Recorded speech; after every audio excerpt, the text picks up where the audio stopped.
मिलिए उस शख्स से जो आदम होवे, नाज उसको कमाल पर बहुत कम होवे, हो गर में सुखन तो गिर्द आवे यक खल्क, खामोश रहे तो एक आलम होवे। प्रोफेसर गोपीचंद नारंग का शुमार हिंदुस्तान के चोटी के अदीबों में होता है। वो खुश बयान मुकर्रिर, बुलंद पाया अदीब, नुक्ता रस मुफक्किर और सरबर आवुर्दा दानिश्वर हैं। गोपीचंद नारंग उर्दू के उन मुमताज नक्कादों और अदीबों में से हैं जो बैनुल अक़वामी शोहरत के मालिक हैं और जिनके काम को इज्जत की निगाह से देखा जाता है। उर्दू को जो मार झेलनी पड़ी, मिसाल के तौर पर बहुत सी ज़बानें हैं, तमिल, तेलुगु, मलयालम, कन्नड़, मराठी और तो बंगाली, किसी दूसरी ज़बान को इतना नुकसान नहीं पहुंचा जितना उर्दू ज़बान को नुकसान पहुंचा। तक़सीम से पहले उर्दू ज़बान पूरे बर्रे सगीर पर हुकूमत करती थी। आज भी मैं कहता हूँ कि ये जनूबी एशिया की बड़ी ज़बानों में से एक है। लेकिन जिस तरह से कोई ये नहीं पूछता कि मराठी हिंदू की ज़बान है कि मुसलमान की, कोई ये नहीं पूछता गुजराती हिंदू मज़हब की ज़बान है या इस्लाम की, कोई ये नहीं पूछता कन्नड़ हिंदू मज़हब की ज़बान है या इस्लाम की। लेकिन उर्दू और हिंदी के बारे में इन दोनों को दो बड़े मज़हबों के साथ जोड़ के फ़िरका वारियत को जिस तरह से मजबूत किया गया और उसके जहर को इतना फैलाया गया कि वही ज़बान जो पूरे बर्रे सगीर में एक तरह से तालीमी सतह पर भी, ज़हनी सतह पर भी, इंटेलेक्चुअल सतह पर भी हुकूमत करती थी, रोशन ख़याली की ज़बान, लिबरलिज़म की ज़बान, तरक्की पसंदी की ज़बान, वही ज़बान दिन ब दिन सुखड़ती जा रही है। हिंदुस्तान का एक नुमाइंदा यहाँ आया है और वो हमें एड्रेस कर रहा है, हमें बोल रहा है, तो पूरे हिंदुस्तान की गोया वो नुमाइंदगी कर रहे होते हैं। जो बाकी जो अदीब होते हैं उनकी ये हैसियत समहाउ नहीं बन पाती, लेकिन नारंग साहब की ये हैसियत है कि जब वो जाते हैं पाकिस्तान के किसी स्टेज पर खड़े होते हैं और ख़िताब करते हैं तो लगता है कि पूरा हिंदुस्तान हमसे खिताब कर रहा है। हमने देखा है कि हमारी ताकत तब बनी है जब हम हर इल्म के लोगों को साथ जोड़कर आगे बढ़ा पाए, हर भाषा को, हर तहसीब को।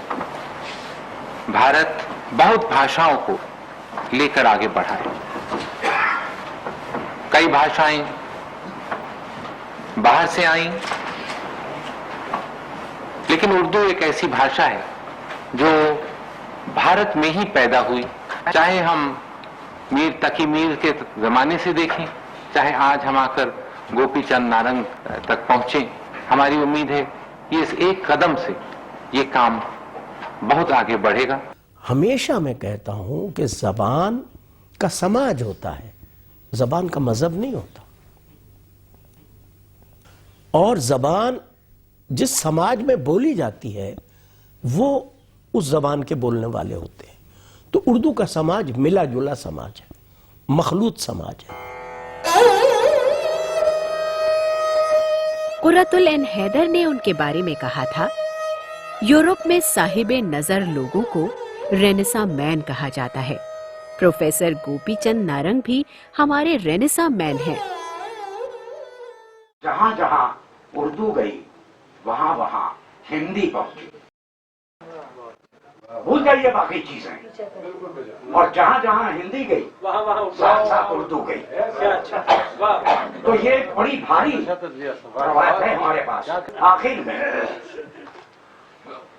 कि हिंदुस्तान की हर जबान को एक गोपी चंद नारंग चाहिए। आप देखें कि उर्दू की बुनियाद जो है वो इंडिक है, ये इंडो आर्यन जबान है, अरबी सेमेटिक जबान है, फारसी ईरानियन जबान है। उर्दू न ईरानियन है न सेमेटिक है, उर्दू हिंद आर्याई है, इंडो आर्यन है। और हिंदी और उर्दू दोनों में गोश्त और नाखून का रिश्ता है। जैसे एक सिक्के का एक रुख एक होता है, दूसरा होता है, दोनों की ग्रामर एक है, सर्फ व नहव में बहुत कम फर्क है, और फेलिया ढांचा 100% एक है, आवाज़ों में मामूली सा फर्क है। वही फर्क उर्दू का इम्तियाजी निशान है, लेकिन बुनियादी तौर पर दोनों की जड़ बुनियाद एक है, यानी दोनों उस्तवार की गई हैं खड़ी बोली के ऊपर। इसलिए दोनों में जो रिश्ता होना चाहिए, उस रिश्ते में दरार पैदा करके फ़िरक़ा वारियत के हाथ जिस तरह से मजबूत किए जाते हैं, उर्दू ने अपनी सदियों की रिवायत में हर तरह के तासुब और तंग नज़री और कट्टरपन के खिलाफ जिहाद किया। ये लिबरलिज्म की ज़बान है, तरक्की पसंदी की ज़बान है, रवादारी की ज़बान है, मोहब्बत और आश्ती की ज़बान है। ये हिंदुओं और मुसलमानों के दरमियान राबते का पुल बनाती है। उनकी उंगली, उनका हाथ हर वक्त अदब की नब्ज़ पर रहता है, और वो सिर्फ उर्दू और हिंदी का लिटरेचर ही नहीं बल्कि हिंदुस्तान की दूसरी ज़बानें उन पर भी नज़र रहती है। वर्ल्ड लिटरेचर के मेन स्ट्रीम में बहते हुए नज़र आते हैं, इसलिए उनका पर्सपेक्टिव है बहुत बड़ा है। मॉडर्निज्म या पोस्ट मॉडर्निज्म पर जब वो बात कहते हैं तो वो पूरी खुलकर वाज़ेह होकर बात सामने आती है कि दो पाँव पे बहता दरिया, एक पाँव पे ठहरी झील, झील की नाभि पर रखी है उर्दू की रोशन कंदील बख्तला। हिंदुस्तानी रिवायत में भी कथाएं हैं, लेजेंड्स हैं, मिथ्स हैं। वो मिथ्स किस तरह से अदब के अंदर आकर उसलूबियाती तौर पर नई मानवीयतें कायम करती हैं, ये बेदी के आर्ट का मैंने तज्जिया किया। पूरी उर्दू दुनिया को मालूम हुआ कि उसलूबियात का तनकीद में कितना बड़ा मकाम है, और उसलूबियात की मदद से जैसे किसी भी इंसान को हम उसके हाथ की जो रेखाएं होती हैं, या अंगूठा क्यों लगाया जाता है, जो हाथ की लकीरें होती हैं, उससे किसी भी इंसान की पहचान हो जाती है।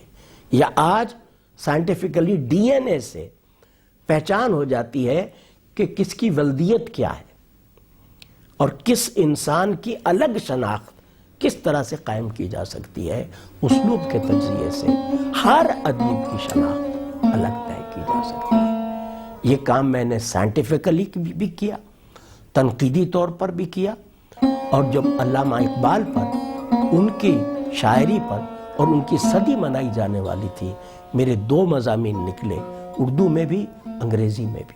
इस तरह का काम मैंने फैज़ पे भी किया, इस तरह का काम मैंने फिराक गोरखपुरी पे भी किया, इस तरह का काम मैंने मीर तकी मीर पे भी किया। उसलूबियात मीर के नाम से अलग किताब छपी हुई है, और तो और वो किताब भी सानिया करबला बतौर शेरी इस्तारा, उसमें भी एक उसलूबियाती जहत लाजमन है। मुझे उस ज़माने में जब दिग्गज लोगों को, जैसे आले मसरूर या उसलूब अब्न अंसारी, जनरल ज़ियाउल हक का ज़माना था, वो सदर थे उस वक्त जमहूरिया इस्लामिया पाकिस्तान के, इन दोनों के साथ मुझे भी जनरल ज़ियाउल हक की तरफ से तमगा इम्तियाज़ मिला, जो मेरे लिए बहुत बड़ा एजाज़ था। मैं 31 मुल्कों का दौरा कर चुका हूँ, और 31 मुल्कों में कम से कम हर जगह जाकर उर्दू वालों से ज़रूर मिला। तो मुझे ऐसे उर्दू वाले तो मिले हैं जिन्हें अपने मुल्क के वजीर आजम का नाम मालूम नहीं था, लेकिन डॉक्टर गोपी चंद नारंग को जानते थे। इसलिए मैं उन्हें हिंदुस्तानी उर्दू अदब का वजीर आजम कहूँ तो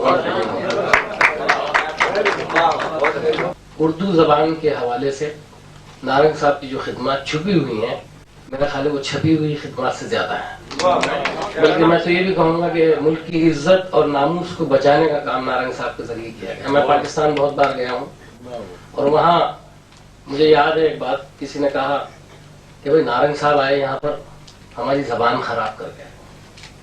मैं बड़ा हैरान हुआ कि नारंग साहब ने पाकिस्तानियों की जबान उर्दू कैसे खराब कर दी। तो मैंने पूछा वो कैसे? कहने लगे वो इतना उम्दा उर्दू बोलते हैं कि हमें अपनी जबान खराब महसूस होती है। बहुत बहुत शुक्रिया।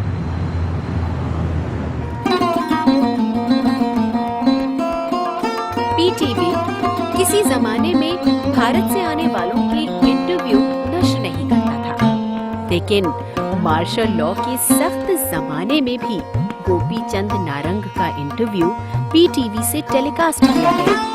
पाकिस्तान के चोटी के दानिश्वर सलीम अहमद ने उनसे बातचीत की। डॉक्टर गोपी चंद नारंग भारत से आए हुए हमारे मुअज़्ज़िज़ मेहमान हैं। इनकी दिलावेज शख्सियत मोहताज तारुफ नहीं है।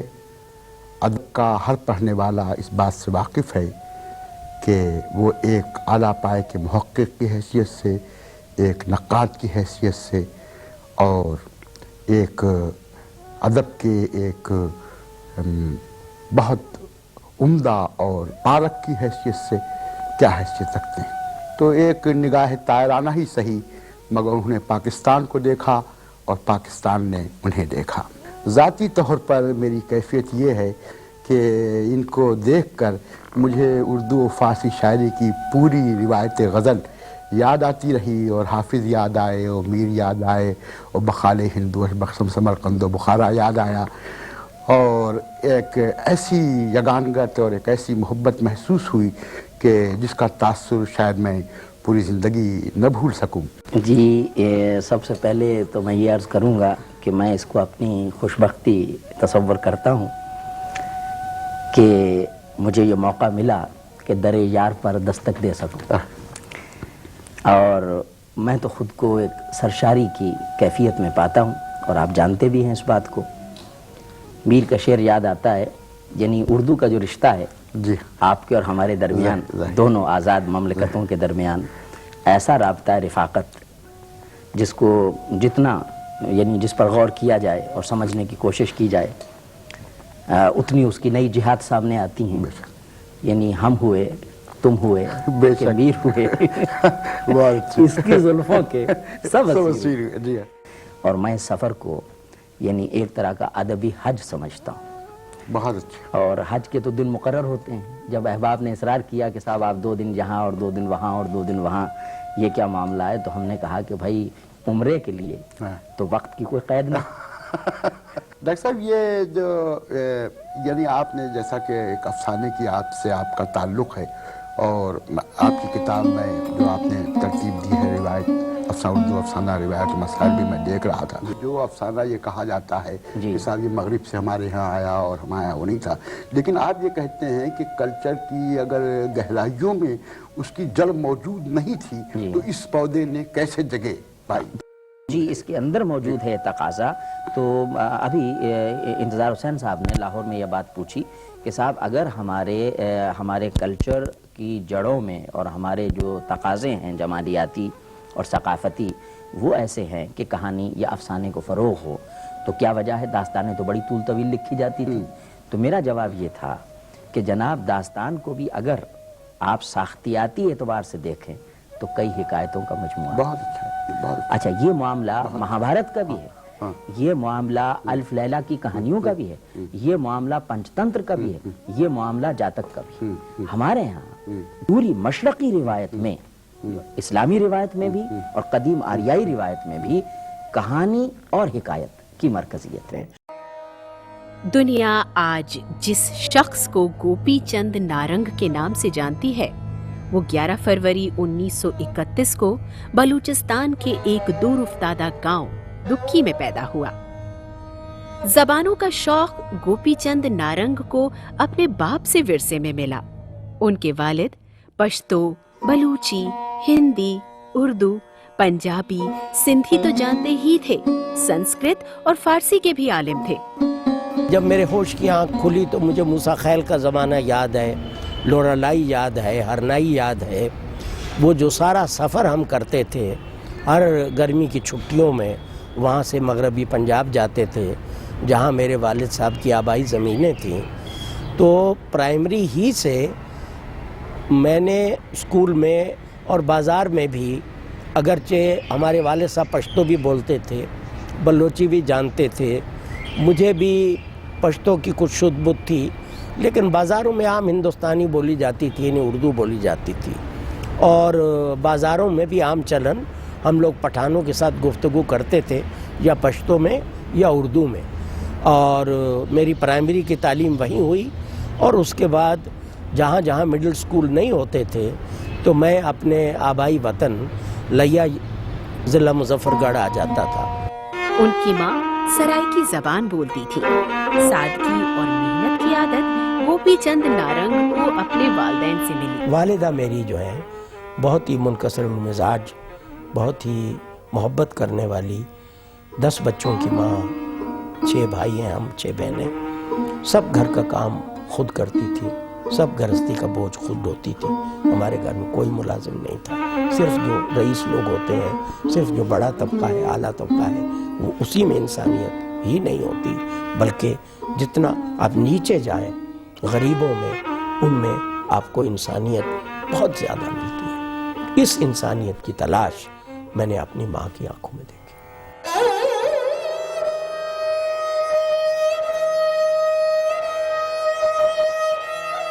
पहली जमात का मेरा इम्तिहान हुआ है तो मैं पढ़ने से बहुत डरता था, मैं उस्ताद से भी डरता था, मैं स्कूल से भी डरता था। जिस दिन इम्तिहान हुआ मैं भाग गया स्कूल से। मेरे बड़े भाई मुझे बागीचे से पकड़ के लाए और मौलवी साहब के सामने पेश कर दिया।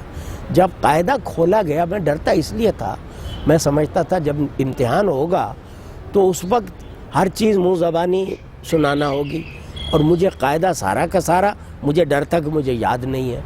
बहरहाल मौलवी साहब ने जिस सफ़े पर उंगली रखी तो मैंने आंखें बंद कर लीं और वो सारा का सारा सबक ज़बानी सुना दिया। उसके बाद मौलवी साहब ने कहा न सिर्फ पास बल्कि अव्वल, और मेरे भाई ने, बड़े भाई ने मुझे कंधों पर उठा लिया। तो जिसको कहते हैं कि एक कामयाबी जो होती है बचपन में, वो आपकी शख्सियत और आपके जहन को बना देती है। उसके बाद तालीम और तदरीस और स्कूल का डर मेरे दिल से निकल गया, और अजीब व गरीब मोहब्बत और रग़बत मुझे पैदा हो गई पढ़ने से। 1947 के बाद गोपी चंद नारंग अजमल खां रोड, करोल बाग, दिल्ली में एक चपरासी के मकान में गुजर बसर करते और छोटी मोटी नौकरी करके पेट पालते।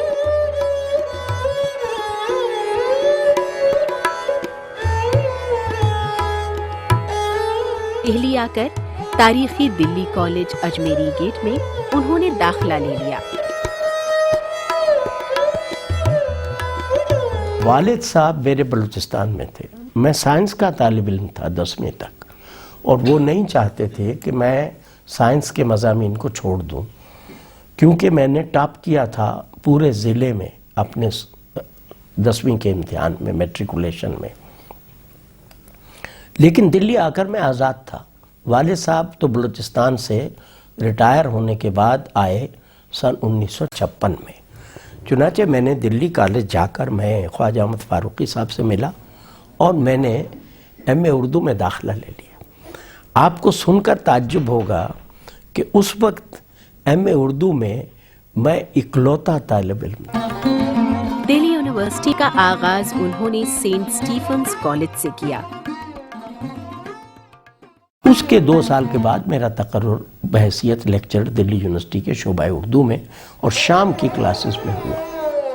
इसी जमाने में ख्वाजा अहमद फारूकी से मिलकर उन्होंने जवाहरलाल नेहरू को मेमोरेंडम पेश किया, जिसकी बिना पर दिल्ली यूनिवर्सिटी में शोबा उर्दू कायम हुआ और खुद जवाहरलाल नेहरू दिल्ली यूनिवर्सिटी में आए।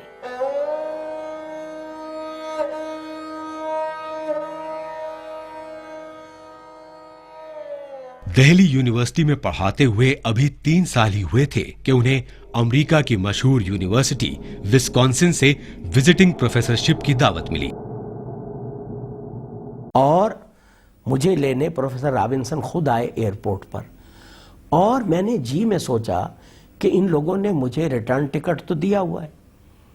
3-4 دن میں اتنی مجھے تنہائی کا احساس ہوا، اتنا اکیلا پن کبھی محسوس نہیں ہوا تھا. میں کسی کو جانتا نہیں تھا، یونیورسٹی ابھی کھلی نہیں تھی، مجھے تیاری کرنی تھی، کس کتاب سے پڑھاؤں گا، کوئی کتاب نہیں تھی. اور 3 دن کے بعد یونیورسٹی کھل گئی، اور اتنا میں گھبرایا ہوا تھا اور وحشت زدہ تھا، تنہائی کا شکار بھی تھا.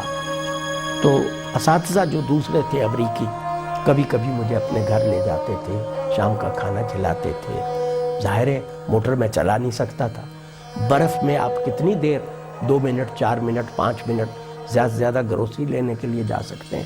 میں نے سوچا اگر جی نہیں لگا تو ریٹرن ٹکٹ تو ہے، خاموشی سے میں واپس دلی چلا جاؤں گا. مجھے رابنسن نے کہا، میں نے انہیں بتایا یہ میرے دل کے اندر بات یہ اٹھتی ہے، یہ لہر کبھی کبھی.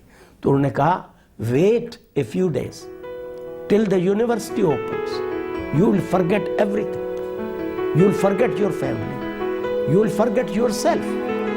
اور یہی ہوا طالب علموں کے ساتھ. اور جب میں پڑھانے لگا ان کو معلوم تھا میں بہت اچھا استاد ہوں اور میں کمیونیکیٹ کرتا ہوں، میں طلبہ کے ساتھ کنیکٹ کرتا ہوں. اس کے بعد میں سب کچھ بھول گیا. 1 مہینے کے لیے گیا تھا، انہوں نے مجھے آنے نہیں دیا. میں 2 برس کے بعد لوٹا، اپنی فیملی کو میں نے وہیں بلوا لیا 6 مہینے کے بعد. ارون بہت چھوٹا تھا، 5 برس کی اس کی عمر تھی اس وقت. یہ جو کتاب ہے readings and literary Urdu prose, اس کا ڈول میں نے اپنے طلبہ کو اردو ادب کی بہترین تعلیم دینے کے لیے غالب ان کو کیسے پڑھاؤں، امراؤ جان ادا کیسے پڑھاؤں، ان کو میں منشی پریم چند کا گودان کیسے پڑھاؤں. اس طرح جو کلاسکس ہیں ہمارے، ان کلاسکس کا بہترین انتخاب اس کتاب میں ہے، اور ساتھ کے ساتھ اس کی فرہنگ بھی ہے. ریڈنگز ان لٹریری اردو پروز آج دنیا کی تقریباً تمام یونیورسٹیوں میں جہاں جہاں غیر ملکی طلبہ اردو کی تعلیم پاتے ہیں. یہی زمانہ ان کی نوام چامسکی اور رومن جیکبسن سے ملاقات کا ہے. اس سے مجھے فائدہ یہ ہوا کہ میرا ایکسپوجر ہوا جو یورپی اور مغربی ادب ہے اس میں. لسانیات کی تعلیم بھی میں نے مزید حاصل کی، اور خوب وہاں میں نے پڑھا بھی، پڑھایا بھی، کتابیں بھی تیار کی. بعد میں دلی آ کے NCERT کے لیے، ہندوستان کے اسکولوں کے لیے جو میں نے 12 کتابوں اردو کتابوں کا نصاب میری نگرانی میں بنا ہے اردو کی کتاب کے نام سے، درجہ 1 درجہ 2، وہ سب تجربہ دراصل اس کا بیج میں نے وسکانسن میں ڈال دیا تھا. NCPUL national council for promotion of Urdu کی فرمائش پر، ان کے ڈائریکٹر کی فرمائش پر جو 4 کتابوں کا سیٹ میں نے تیار کیا، لیٹس لرن اردو، 2 انگریزی میں اور 2 دیوناگری میں، ہندی والوں کے لیے اور وہ انگریزی والوں کے لیے. یہ بھی دراصل اس کی شروعات بھی سب وسکانسن کے کام سے ہوئی. گویا ریڈنگز ان لٹریری اردو پروز وہ 12 کتابیں NCERT جو ہندوستان بھر کے اردو اسکولوں میں برسوں رائج رہی ہیں، اور جن کو لوگ، مشو خواجہ نے کالم لکھا تھا کہ یہ ماڈل ٹیکسٹ بکس ہیں. اتنی خوبصورت اور اتنی اچھی کتابیں تو پاکستان میں جہاں کی قومی زبان اردو ہے بھی کسی نے نہیں بنائی. انہیں فل پروفیسرشپ اور گرین کارڈ کی پیشکش ہوئی، لیکن ان کا دل ہندوستان میں اٹکا ہوا تھا. دلی یونیورسٹی میں آنے کے بعد میں نے عابد صاحب کو بتایا کہ میں وسکانسن واپس نہیں جانا چاہتا، میں 2 بار ہو کے آیا ہوں، میں اپنے ملک میں رہنا چاہتا ہوں. وسکانسن میں میرے پڑوسی تھے پروفیسر کھورانا، ایگل ہائٹس میں، ہم دونوں کے مکان تھے، ہم سیر پر ساتھ ساتھ جاتے تھے. انہیں نوبل پرائز ملا، جانے کی تیاری ہوئی، ان کی فیئرویل پارٹی تھی، اور میں نے بھی رخت سفر باندھا. میرا ٹرم پورا ہو گیا تھا، 2 سال کا میں دلی واپس آ رہا تھا. مجھے پروفیسر کھورانا نے کہا آپ ہندوستان کیوں جا رہے ہیں؟ مجھے تو لدھیانے میں لیکچررشپ کسی نے نہیں دی. میں اس ملک میں آیا ہوں, آج میں نوبل laureate ہوں. میں نے کہا سر پروفیسر کھورانا آپ کی لیبارٹری یہاں ہے, آپ سائنٹسٹ ہیں, میری لیبارٹری ہندوستان ہے. I want to be back in the swim of my language. جہاں میری زبان ہے اسی کے اندر میں رہنا چاہتا ہوں. میں نے اس تنخواہ کو ٹھکرایا, اس ملک کو ٹھکرایا, گرین کارڈ کو ٹھکرایا, اور یہاں آ کے میں نے اپنا پاسپورٹ پھاڑ دیا. جامعہ ملیہ اسلامیہ سے گوپی چند نارنگ کا گہرا رشتہ ہے. ڈاکٹر سید عابد حسین کو وہ اپنا ذہنی پیشوا مانتے ہیں. جامعہ میں انہوں نے ایک سے ایک بڑا سیمینار کرایا. اردو افسانہ سیمینار کا افتتاح شری نرسمہا راؤ نے کیا.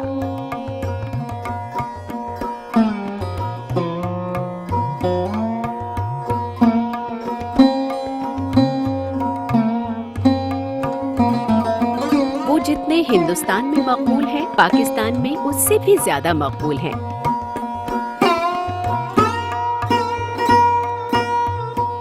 لاہور ہو, کراچی ہو, کوئٹہ ہو یا پشاور, ہر جگہ ان کے چاہنے والے موجود ہیں.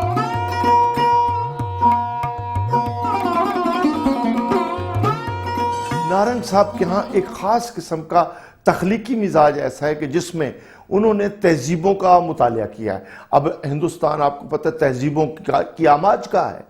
آپ کو پتہ ہے ہندوستان جو ہے مختلف مذاہب کی آماج کا ہے, مختلف سپریچولیٹیز کی آماج کا ہے, مختلف زبانوں کا خطہ ہے یہ. تو جس طرح سے ہندوستان اپنی ذات میں اتنا بڑا خطہ ہے, ڈائیورسٹی ہے اس کے اندر, وہی ساری طاقت نارنگ صاحب نے یہیں سے لی ہے. لہٰذا ان کے ہاں بھی آپ کو مذاہب کا مطالعہ, مذاہب کے ساتھ فلسفے کا مطالعہ, فلسفے کے ساتھ جو دیگر سوشولوجیکل علوم ہیں ان سب کا مطالعہ, اور اس مطالعے کے نتیجے میں جو نظریات انہوں نے تنقید میں بنائے, جو نظریات انہوں نے ادب کی تفہیم کے بنائے, وہ نظریات نہ صرف جدید ہیں بلکہ انوویٹو ہیں. یعنی اس سے پہلے کسی نے اس رخ پر ادب کو دیکھا ہی نہیں.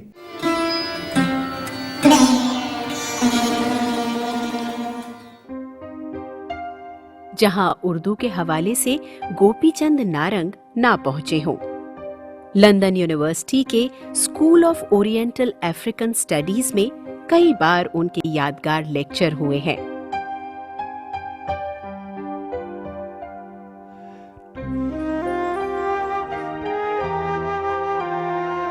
پرنسٹن, کیلیفورنیا, واشنگٹن, شکاگو یونیورسٹیوں میں بھی انہوں نے لیکچر دیے ہیں.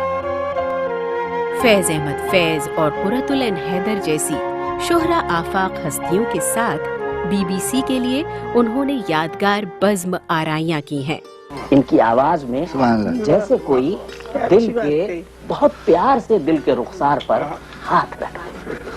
انہوں نے اپنے عصر کے درد کو, گرد کو, عوام کی دھڑکنوں کو, سماج کے مسائل کو, اور جو سیاسی تقاضے ہیں آج کے فنکار سے, ان کو بھی شاعری میں سمویا ہے.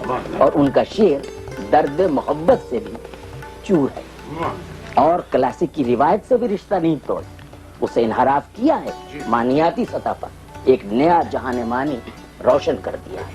ان کے ہاں ہر شعر میں, ہر نظم میں, غزل کی کے ایک ایک لفظ میں, یعنی یوں معلوم ہوتا ہے کہ خیال کی پھلجھڑی روشن ہو گئی. آج کی محفل ایک اعتبار سے فیض صاحب آپ کے نام ہے. عرض کرتا ہوں, اس وقت تو لگتا ہے کہیں کچھ بھی نہیں ہے. اس وقت تو لگتا ہے, اس وقت تو لگتا ہے کہیں کچھ بھی نہیں ہے. مہتاب نہ سورج نہ اندھیرا نہ سویرا, مہتاب نہ سورج نہ اندھیرا نہ سویرا, آنکھوں کے دریچوں میں کسی حسن کی چلمن, اور دل کی پناہوں میں کسی درد کا ڈیرا. آنکھوں کے دریچوں میں کسی حسن کی چلمن, اور دل کی پناہوں میں کسی درد کا ڈیرا. مانا کہ سنسان گھڑی سخت گھڑی ہے, مانا کہ سنسان گھڑی سخت گھڑی ہے, لیکن میرے دل یہ تو فقط ایک ہی گھڑی ہے. माना कि सुनसान घड़ी सख्त कड़ी है, लेकिन मेरे दिल ये तो फकत एक ही घड़ी है, हिम्मत करो, जीने को तो एक उम्र पड़ी है।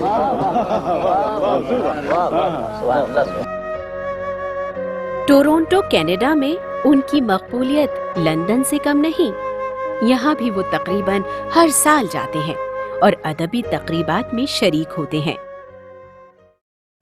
मेरी दो मुश्किलात हैं। जब तक गुलशन आरा सैयद यहाँ जलवा अफरोज थी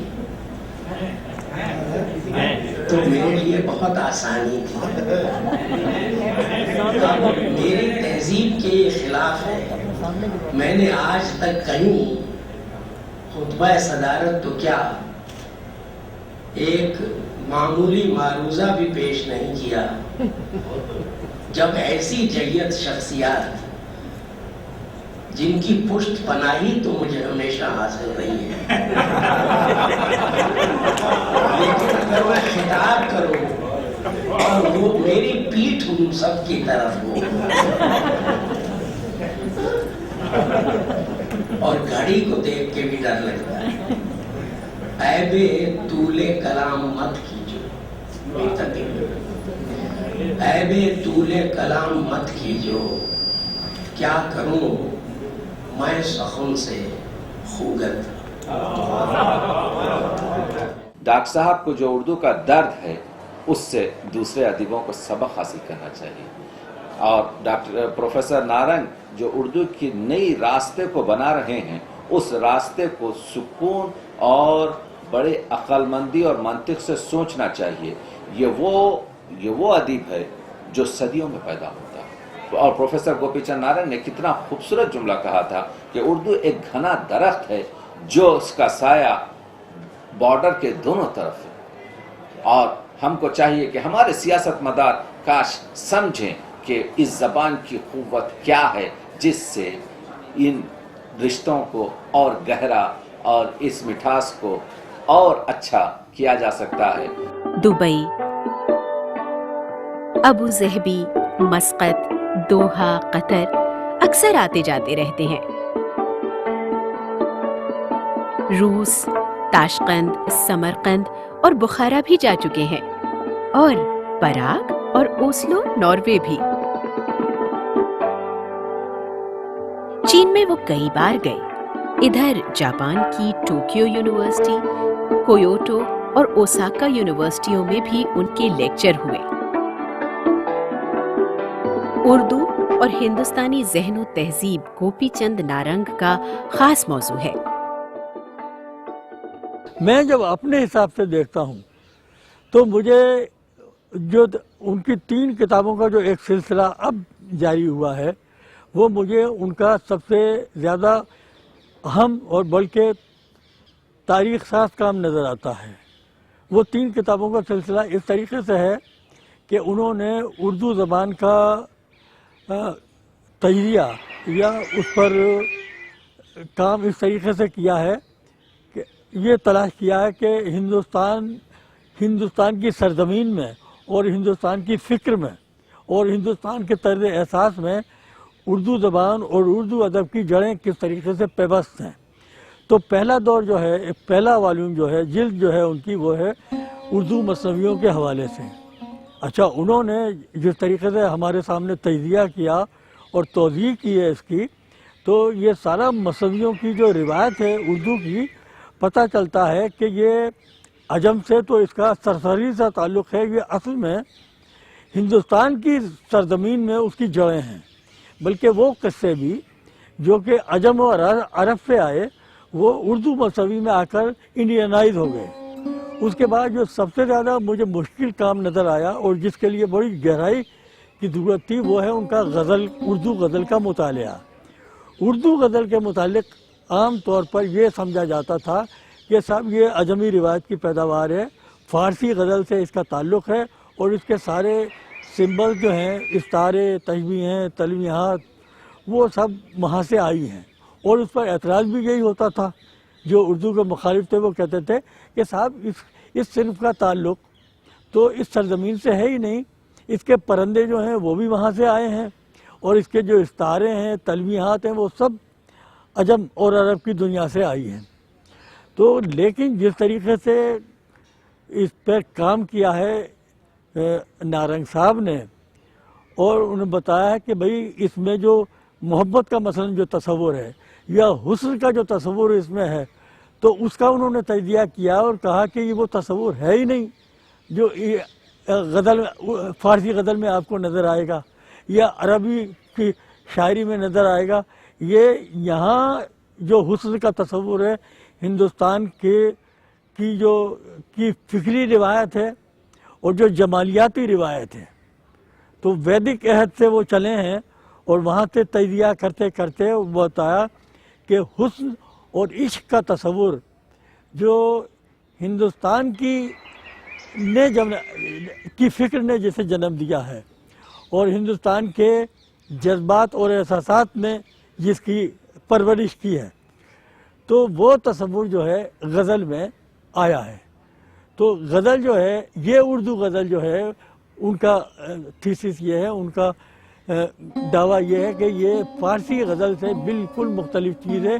تو میرے خیال میں یہ ایسا تجزیہ ہے کہ جو بالکل یعنی تاریخ ساز یہ ہے کہ سارا تصور جو ہے اردو شاعری کے بارے میں اس تحقیق کے بعد بدل جاتا ہے. یہ ساری تاریخ ہے، جدید تاریخ ہندوستان کی، اس میں اردو زبان اور اردو شاعری کا کتنا عمل دخل ہے. مثلا یہاں کی تحریک آزادی میں اس میں یعنی اردو شاعری نے کس طریقے سے حصہ لیا ہے کہ جو مشہور شعر ہیں جو بالکل فوک شاعری بن گئے وہ اردو کے شعر ہیں، یا جو نعرے آئے یہ انقلاب زندہ باد اس قسم کا، وہ سارا اردو سے مستعار ہے.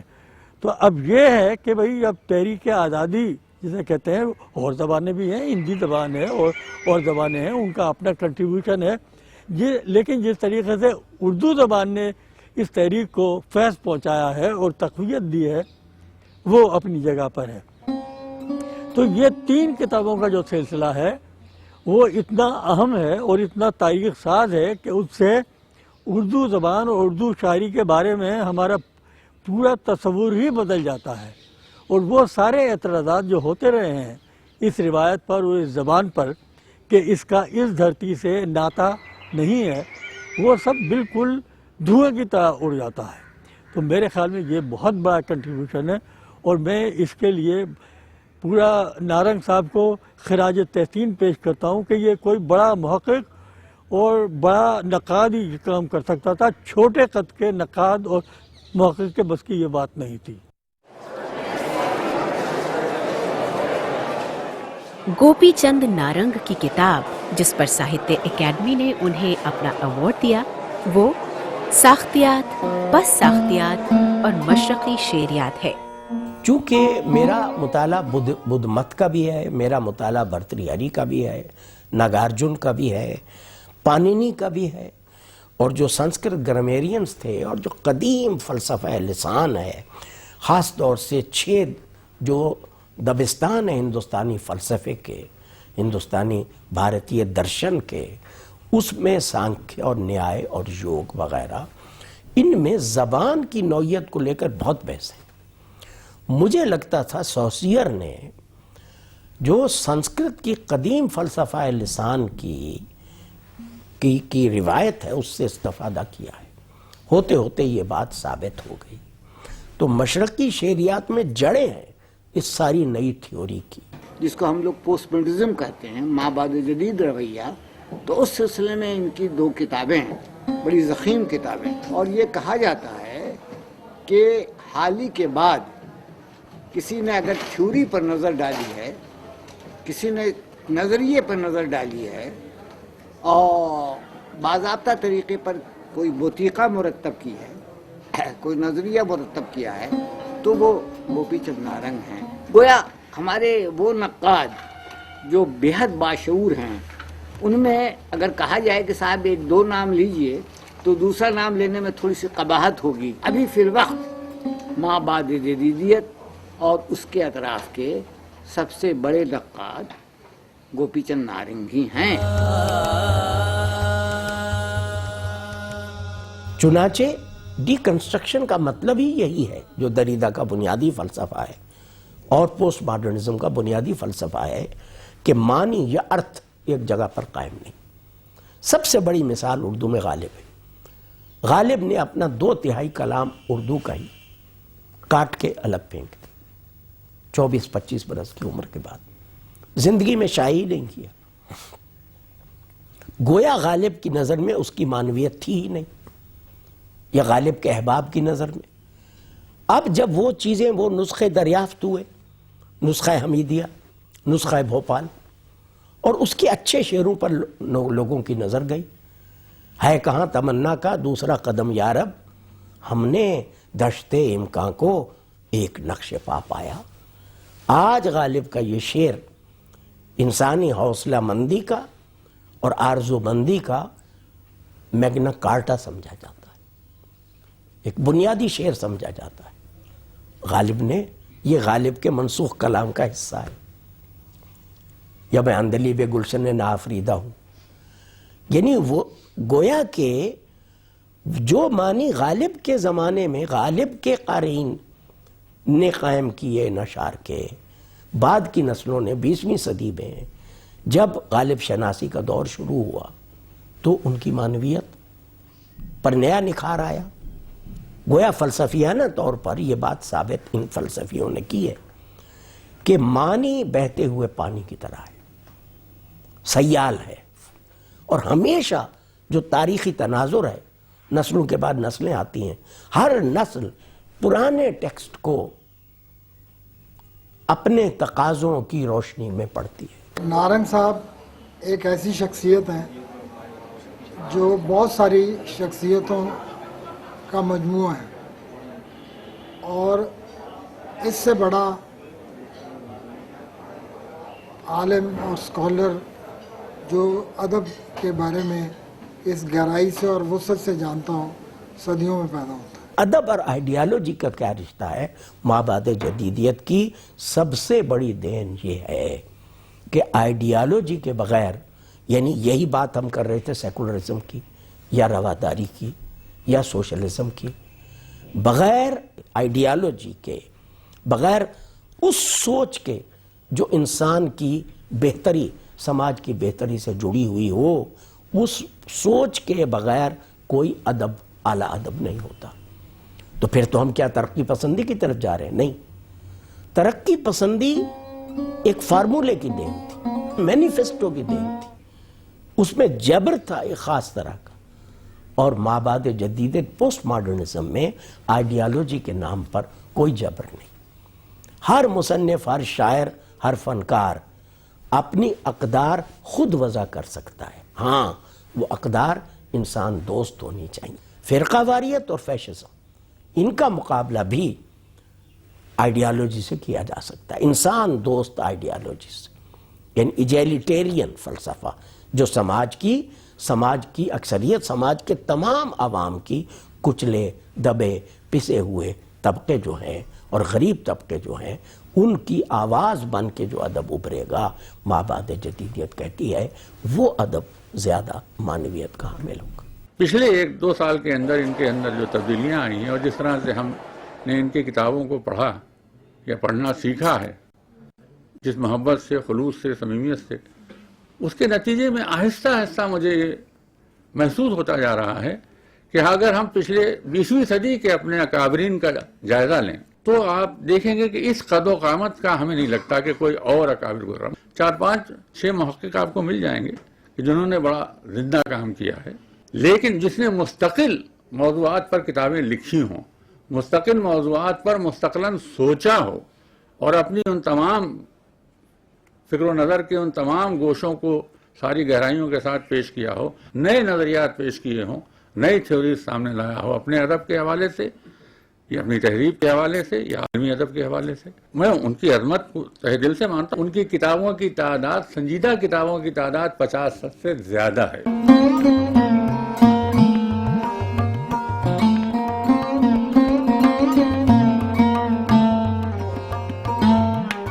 پروفیسر نارنگ کی اب تک 65 سے زیادہ کتابیں شائع ہو چکی ہیں. ان میں تصانیف بھی ہیں اور تالیفات بھی.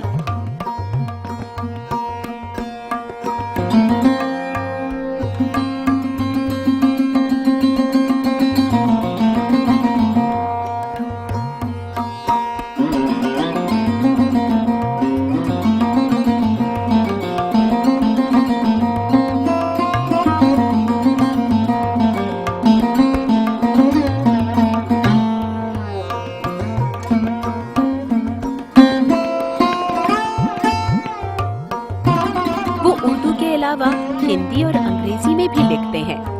अंग्रेजी में 8-10 किताबें छपी हैं। इतनी ही किताबें हिंदी में भी हैं।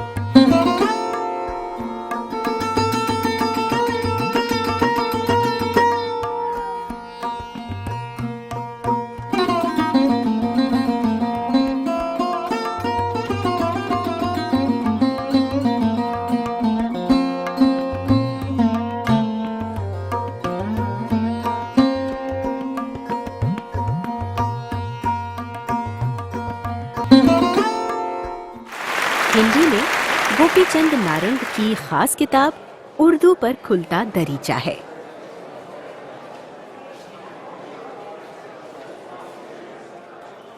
डॉक्टर नारंग ने उसका उन्वान या उसका शीर्षक दिया है उर्दू पर खुलता दरीचा।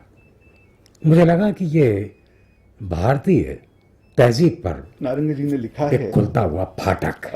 एक बात मैं उसमें और जोड़ना चाहता हूँ कि मीर पर जितना आपने इस किताब में लिखा है वो सचमुच एक एक शब्द उसका पढ़ने लायक है। और मुझे तो लगता है कि आप मीर और प्रेमचंद और फिराक गोरखपुरी वाली परंपरा के उर्दू वाले हैं, उसी से आप जुड़ते हैं। और भी कई परंपराएं उर्दू में हैं, लेकिन आपका मुकाम जो है उनके साथ है। एक और चीज़ जो मुझे बहुत अच्छी लगी इस किताब में कि अगर इतने सारे लेख हैं, 600 पेज की किताब है, तो बहुत से लेखकों का नाम आएगा, उनकी चर्चा होगी, लेकिन कुछ जो आपको ज़्यादा अजीज हैं उन पर आपने जम के लिखा है। इंतज़ार हुसैन पे बहुत लोगों ने लिखा है और आपने 45 पेज का एक लेख लिखा है। बलवंत सिंह, जिनका नाम ज़्यादा लोग नहीं लेते हैं, उन पर आपने 48 पेज लिखे हैं। गहरे डूब के जम के लिखा है। और इस किताब के आखिरी सफ़े पे क्या लिखा हुआ है, उन्होंने कहा है उर्दू को अधिकार मिलेगा तो हिंदी का मान बढ़ेगा और उसके साथ धर्मनिरपेक्षता फैलेगी और लोकतंत्र मजबूत होगा। वो उर्दू के वाहिद अदीब हैं जिन्हें पाकिस्तान के प्रेसिडेंट ने भी एजाज दिया है और हिंदुस्तान के राष्ट्रपति ने भी।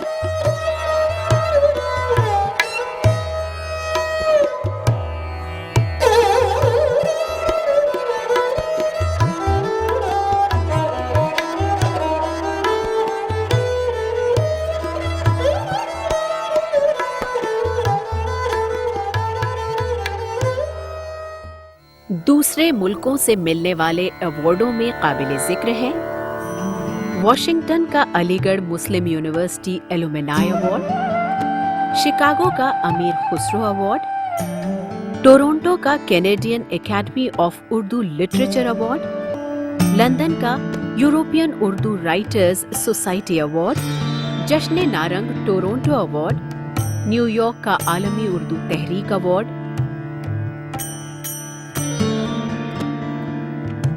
Khwaja Ashkar Hussain award Toronto, Doha Qatar का Aalmi Farogh Urdu Adab award, Los Angeles का Urdu Markaz international award, Pakistani physicians of North America award, Italy सरकार का मेजनी अवार्ड। हिंदुस्तान के अवार्डों में खास है साहित्य एकेडमी अवार्ड, गालिब इंस्टीट्यूट का Ghalib award, sir Syed Ahmad Khan Aalmi Urdu award, Mir academy का एजाज़े मीर अवार्ड, राजीव गांधी अवार्ड बराए secularism, Delhi Urdu academy award, Maharashtra Urdu academy का संत ज्ञानेश्वर अवार्ड,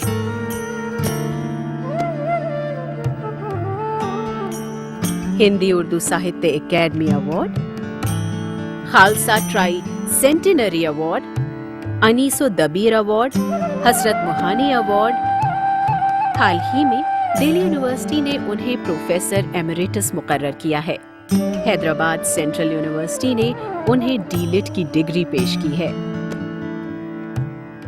इधर मौलाना आजाद नेशनल उर्दू यूनिवर्सिटी हैदराबाद ने भी उन्हें डॉक्टरेट दी है। 2009 में अलीगढ़ मुस्लिम यूनिवर्सिटी ने भी प्रोफेसर गोपीचंद नारंग को डीलिट की एजाजी डिग्री से नवाजा है, जिसको वो अपने लिए बहुत बड़ा एजाज समझते हैं।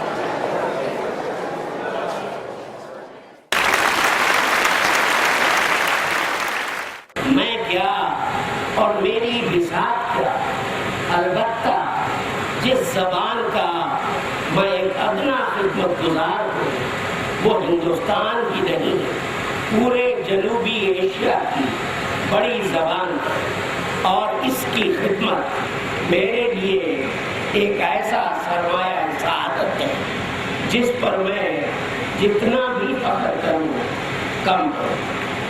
علی گڑھ مسلم یونیورسٹی کا اعزاز تو ملتے رہتے ہیں، لیکن علی گڑھ کا اعزاز میرے لیے سب سے بڑا اعزاز ہے۔ گوپی چند نارنگ کے کام اور خدمات پر اب تک 10-12 کتابیں لکھی جا چکی ہیں۔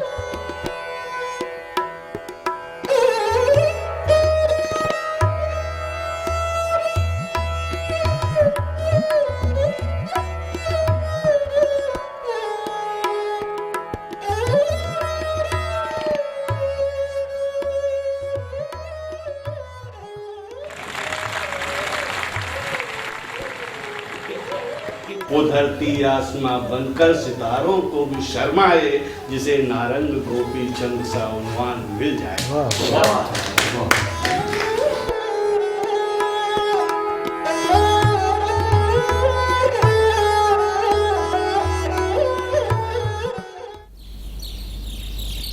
وہ ہندوستان کے سب سے بڑے ادبی ادارے ساہتیہ اکیڈمی کے پریزیڈنٹ چنے گئے۔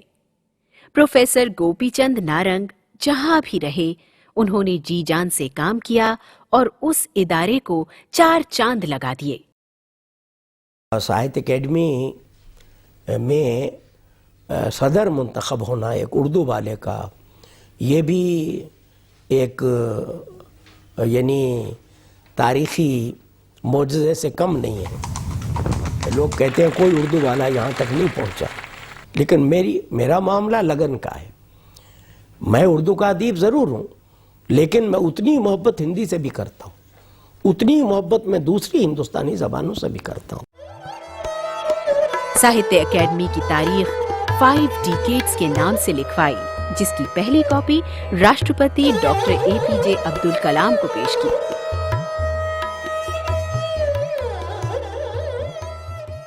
میں نے جب عہدہ قبول کیا تھا اس وقت ہندوستانی زبانوں کی ساہتیہ اکیڈمی کے مطبوعات کی فروخت 87 لاکھ تھی سالانہ، آج 3 کروڑ ہے۔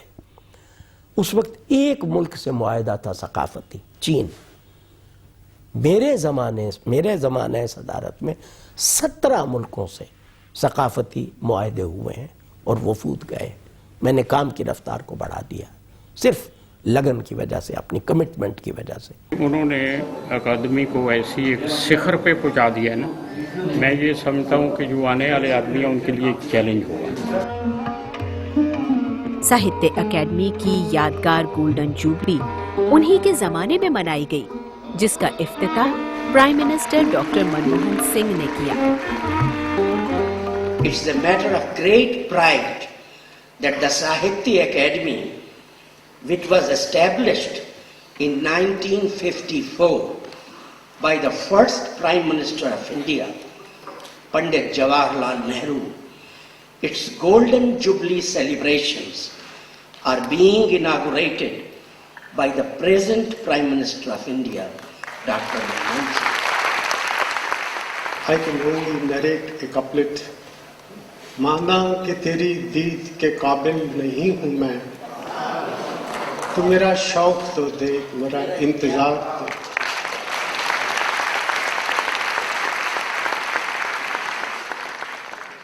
I congratulate the Academy for its remarkable success in nurturing the full diversity of India's literary life for 5 decades.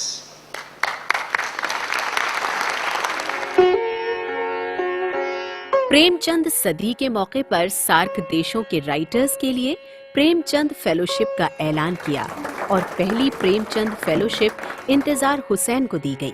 I was amazed to see that in some meetings he gave instant lecture either in English or in Hindi or in Urdu with equal zeal. He has a fantastic memory. He can quote poems from all these three languages anytime, in any occasion. And also, not only these three languages, he knows something or other of every other Indian languages. Being the president of the Sahitya Academy, it was very fair of him to know about South Indian languages, about tribal languages. He remembered prominent writers of all these languages and their works also. So, Narang Sahab is a fantastic person. I really admire him, and I wish him long life, and I will always seek guidance from him whenever I am in any crisis. Narang साहब की family बहुत मुख्तसर है। उनकी अहलिया Mrs Manorama Narang Delhi university के एक college में पढ़ाती हैं।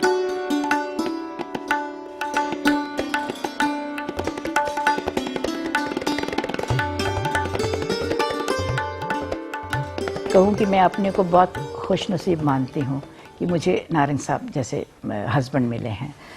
और शुरू से ही उन्होंने, जब मुझे याद है कि अभी आप पूछ रहे थे कि शादी की बात, तो जब हमारी शादी तकरीबन तय हो गई थी तो मुझसे कहते थे कि मेरी बीवी बनना आसान नहीं है। तो मैं सोचती थी कि पता नहीं क्या बात है, क्या ऐसी मुश्किलें होंगी। तो आज तक मैं उस सवाल का जवाब देख रही हूँ। अभी तक तो बहुत आसान है, आगे पता नहीं क्या होता है। उनके दो बेटे हैं, डॉक्टर अरुण नारंग और डॉक्टर तरुण नारंग। अरुण कनाडा में डेंटल सर्जन हैं और तरुण न्यूयॉर्क में डॉक्टर हैं। As his son, I have learned a lot from him, and कुछ मिनट उनके बारे में बोलना is doing an injustice to him. As a father, उनसे हम इतना कुछ सीखे हैं about patience, about love, about respect, दूसरों की इज्जत करना, दूसरों से प्यार से बातचीत करना, बहुत धैर्य से हर चीज़ से निपटना, उससे डील करना. There is no end to describing what all we have learned from him. वही जी, बहुत खुशी होती है, बहुत अच्छा लगता है जब भी पापा की कोई भी खबर आती है अखबार में और इंटरनेट पे, जब भी देखते हैं फ़ोन पे मालूम होता है और बहुत गर्व महसूस होता है. बस यही मन करता है कि पापा के पास आएँ, उनको एक उनसे आशीर्वाद लें और उनसे प्यार लें और उनको प्यार दें.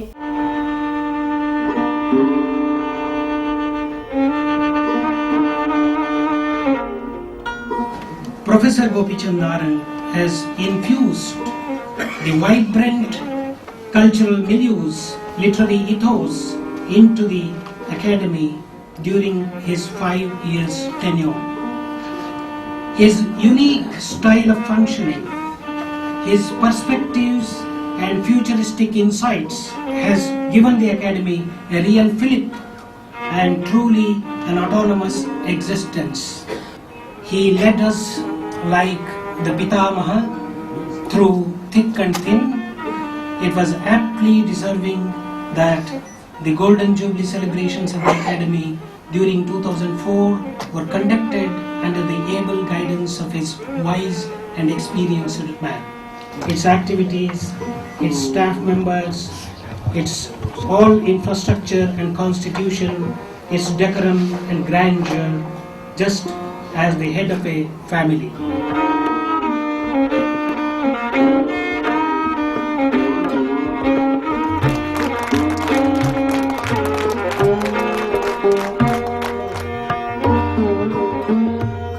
जो शरर होता है चिंगारी, वो सितारा बनना चाहती है. जो सितारा है वो सूरज बनना चाहता है. और जिंदगी का सफर बहते हुए दरिया की तरह है जिसका कोई ओर छोर नहीं. और मैं भी अपनी मंजिल का राज नहीं जानता. ऐ दिल तमाम नफा है सौदाए इश्क में, एक जान का ज़ियां है सो ऐसा ज़ियां नहीं.